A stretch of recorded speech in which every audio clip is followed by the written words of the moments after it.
అందరికీ నమస్కారం అండి. మన త్రిబులస్ పికిల్ ఛానల్కి స్వాగతం. ఈరోజు మనం తాజా రొయ్యలతో ఎక్కువ కాలం నిల్వ ఉండే రొయ్యల నిల్వ పచ్చడిని మీకు చూపించబోతున్నాను. ఇలా రొయ్యల పచ్చడి చేయాలే కానీ కూర పక్కన పెట్టేసి మరి పచ్చడితోనే చాలా తృప్తిగా తినేస్తారండి. పక్కా కొలతలతో చూపించబోతున్నాను. వీడియోని ఎక్కడ స్కిప్ చేయకుండా పూర్తిగా చివరి వరకు చూడండి. ఇక్కడ నేను 3 కేజీల రొయ్యలను తీసుకున్నానండి. రొయ్యలకు పొట్టు తీసేసి ఉప్పు వేసి బాగా కడిగానండి.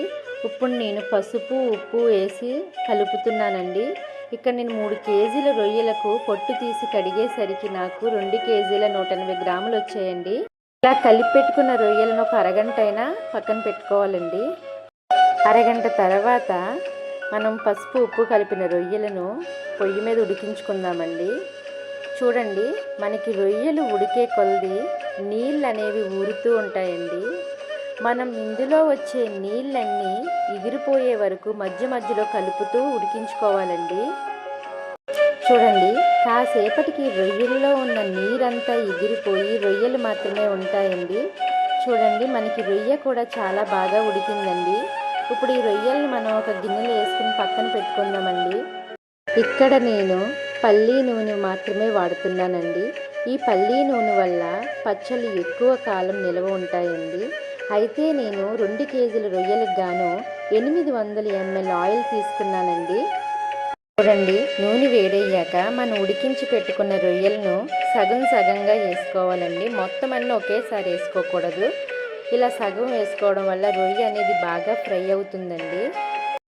ఈ విధంగా రొయ్యలు అనేవండి ఫ్రై అవ్వాలండి. ఇంతకన్నా ఎక్కువగా ఫ్రై అవుతే చాలా గట్టిగా అయిపోతాయండి. ఈ విధంగా ఫ్రై అయితే సరిపోతుందండి.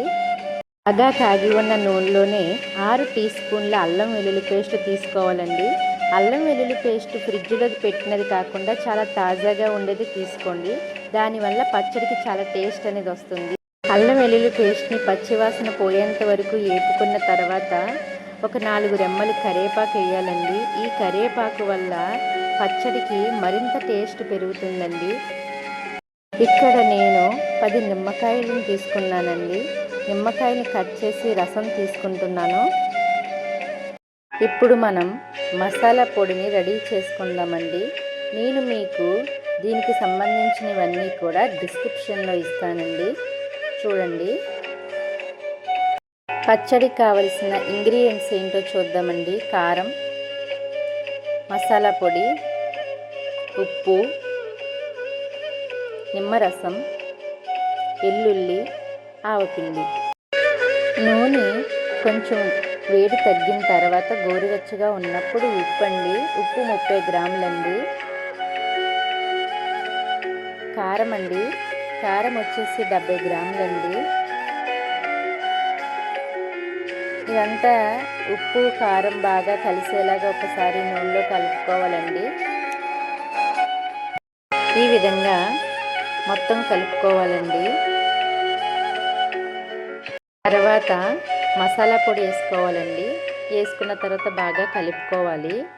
ఇలా కలిపిన తర్వాత ఒక ఎల్లుల్లిపాయ వేసుకోవాలండి. ఒక ఎల్లుల్లిపాయ సరిపోతుంది. తర్వాత మనం ఒక 1/2 టీ స్పూన్ ఆవపిండి సరిపోతుందండి. ఆవపిండి కూడా బాగా కలుపుకోవాలి. తర్వాత మనం రొయ్యలు వేసుకోవాలండి.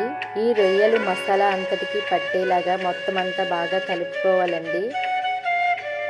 బాగా కలపాలి. ఇలా కలిపిన తర్వాత నిమ్మరసం యాడ్ చేసుకోవాలండి. ఇలా నిమ్మరసం యాడ్ చేసిన తర్వాత మళ్ళీ ఒకసారి బాగా కలపాలండి.